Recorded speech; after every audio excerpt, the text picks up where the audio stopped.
Bismillahirrahmanirrahim. Assalamualaikum warahmatullahi wabarakatuh. Ilahi anta ma'asudi wa ridha kama tulubi atini ma'abbatan wa ma'rifatan. Alhamdulillah wassalatu wassalamu ala rasulillah Sayyidina Muhammadin wa ala alihi wa sahbihi wa man wala. La hawla wa la quwwata illa billah. Amma ba'd. Qala Allah Ta'ala fil Qur'anil Karim. A'udzu billahi minasyaitonir rajim. Bismillahirrahmanirrahim. Yarfa'illahu alladhina amanu minkum walladhina utul ilma darajat. Wallahu bima ta'maluna khabir. Shadaqallahul adzim. Para pemirsa Pandya RS TV dimanapun Anda berada, sudah sangat lama sekali saya tidak menyapa teman-teman Pandya RS TV di rumah karena ada beberapa kesibukan yang menghalangi saya untuk membuat video. Nah, pada kesempatan kali ini di momen yang berbahagia ini saya mencoba menyapa kembali teman-teman Pandya RS TV di rumah dengan sebuah pembahasan yang insya Allah bermanfaat bagi kita semua. Nah, pada kesempatan kali ini di segmen filosofi hidup, saya ingin membahas sebuah teori, teori tentang the clash of civilization atau benturan peradaban. Teori tersebut dikeluarkan oleh seorang guru besar di Universitas Harvard yang bernama Samuel Huntington. Jadi Samuel Huntington itu berpendapat di teori tersebut bahwa di masa depan atau di masa yang akan datang, konflik itu akan muncul lewat kebudayaan atau peradaban. Di mana dari teori Huntington ini masyarakat mulai saling mencurigai satu sama lain, terutama barat dan timur. Jadi barat itu diwakili oleh Eropa, kemudian Amerika, sementara timur sudah barang pasti diwakili oleh yang namanya Islam. Nah, jadi menurut teori Huntington ini, barat itu mencurigai timur, kemudian timur juga mencurigai barat, di mana barat memandang timur itu adalah sebagai simbol kemiskinan, kemudian kebodohan, bersifat dogmatis atau tidak rasionalitas. Sementara timur yang diwakili oleh Islam memandang barat itu sebagai sekuler misalnya, kemudian liberal, positivistik,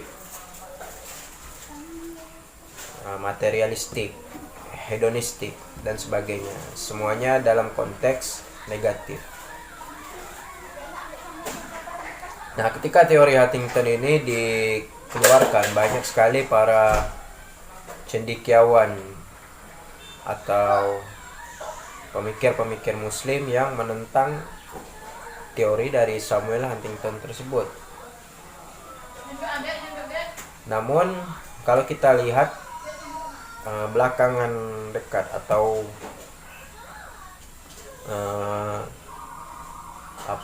situasi-situasi yang terjadi di dunia maupun di negara kita sekarang, kalau kita lihat seolah-olah teori Samuel Huntington ini mulai menjadi kenyataan. Apa permasalahan tersebut? Mengapa teori yang kita tentang atau bersama-sama kita anggap bahwa teori ini tidak benar atau teori ini salah, namun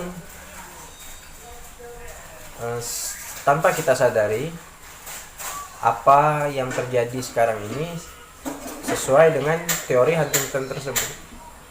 Nah, di mana Huntington mengungkapkan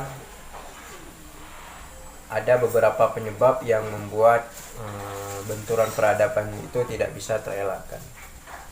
Salah satunya dunia yang mulai sempit, di mana setiap orang bisa berkomunikasi melalui media sosial.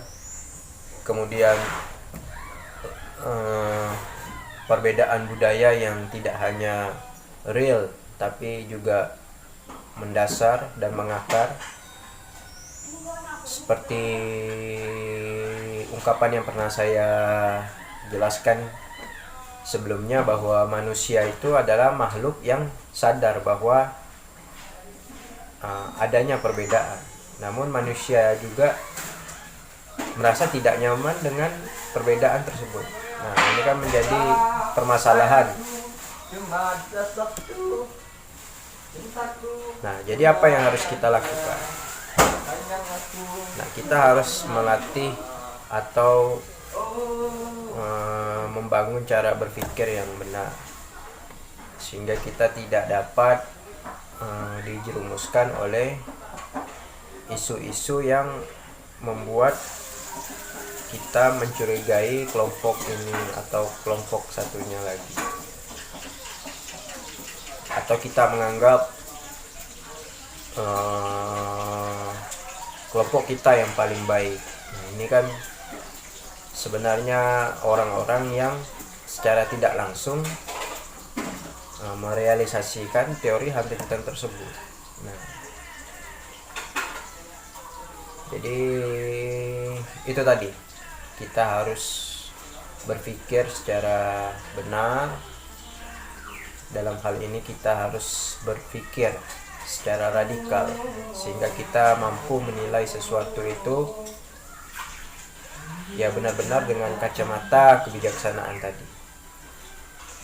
Tidak serta-merta mengklaim bahwa kebenaran itu hanya milik kita, namun orang lain salah. Padahal menurut Al-Kindi, salah satu filsuf Islam yang sangat terkenal dengan konsep falsafah al-ula, jadi Al-Kindi itu mengatakan bahwa seseorang itu tidak perlu malu untuk menerima kebenaran dari luar, meskipun kebenaran tersebut tidak berasal dari agama kita misalnya, atau itu berasal dari agama yang lain, namun mengandung yang namanya kebenaran, maka kita tidak perlu malu untuk menerima dan mengakui kebenaran tersebut. Oke, saya rasa cukup sekian.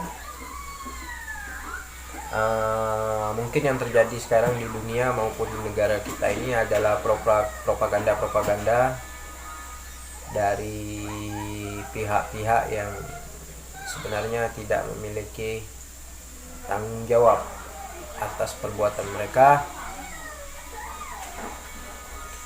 Muncul ekstremisme yang membuat citra Islam, khususnya agama kita, menjadi sangat jelek sekali di mata Barat. Kemudian Barat juga mulai bertindak sewena-wena, sehingga teori Huntington tersebut mulai perlahan-lahan menjadi kenyataan. Nah, tugas kita sebagai agen muslim yang baik, kita kalau bisa mencegah ramalan Huntington atau teori the class of civilization tersebut. Oke, saya rasa cukup sekian pembahasan kita di filosofi hidup. Mudah-mudahan kita dapat berjumpa di video-video selanjutnya. Kurang lebihnya saya mohon maaf, karena yang benar datangnya dari Allah dan yang salah datangnya dari diri saya sendiri. Wabillahi taufik wal hidayah. Wassalamualaikum warahmatullahi wabarakatuh. Kita jumpa lagi di video yang selanjutnya.